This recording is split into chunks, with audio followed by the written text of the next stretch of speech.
এক ছিল বিখ্যাত রাজা। তার রাজধানীর রাস্তা দিয়ে যাচ্ছিলেন এক দরবেশ। হঠাৎ রাস্তায় একটি মুদ্রা দেখতে পেলেন। মুদ্রাটি তুলে নিলেন তিনি।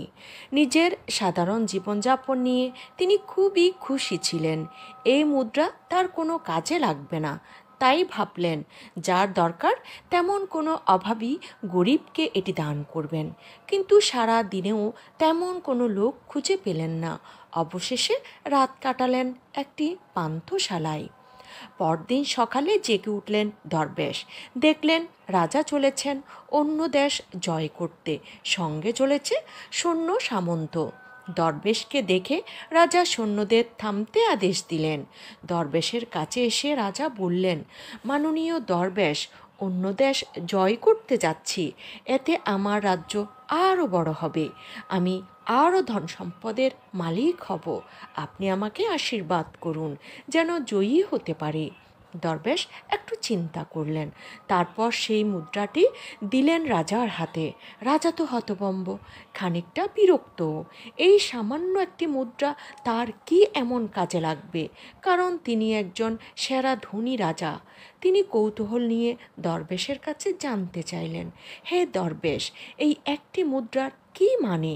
দরবেশ বললেন, হে মহান রাজা, আমি এই মুদ্রাটি গতকাল কুড়িয়ে পেয়েছি, কিন্তু আমার কোনো মুদ্রার দরকার নেই। তাই যার দরকার সেরকম কোনো লোককে আমি দেব ভেবেছিলাম। আমি সারাদিন আপনার রাজধানীর রাস্তায় ঘুরেছি, কিন্তু তেমন অভাবী কাউকে খুঁজে পাইনি। সবাই খুব সুখেই আছে। তার মানে তাদের যা আছে তা নিয়ে তারা খুবই সুখী। আর তাই এই মুদ্রাটি দেওয়ার মতো কোনো লোক খুঁজে পাইনি, কিন্তু আজ পেলাম। দেখলাম রাজ্যের রাজার নিজের যা আছে তা নিয়ে তিনি খুশি নন, তিনি আরও বেশি কিছু পেতে চান। তাই আমার মনে হয়েছে এই মুদ্রাটি আপনারই বেশি দরকার।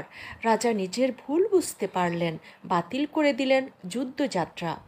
নীতিকথা, আমাদের যা আছে তা নিয়েই খুশি থাকা উচিত। প্রিয় বন্ধুরা, এই ছিল আমাদের আজকের ভিডিও। বন্ধুরা, ভিডিওটি কেমন লেগেছে অবশ্যই কমেন্ট করে জানাবেন। আর ভিডিওটি যদি ভালো লেগে থাকে তাহলে এখনই আমাদের চ্যানেলটি সাবস্ক্রাইব করে পাশে থাকা বেল আইকনটি প্রেস করে দিন। তাহলে দেখা হবে আবার নতুন কোনো ভিডিওতে। সে পর্যন্ত সবাই ভালো থাকুন, সুস্থ থাকুন। আল্লাহ সবাইকে নেক হায়াত দান করুক, ঈমান ও আমল নিয়ে কবরে যাওয়ার তৌফিক দান করুক। আমিন।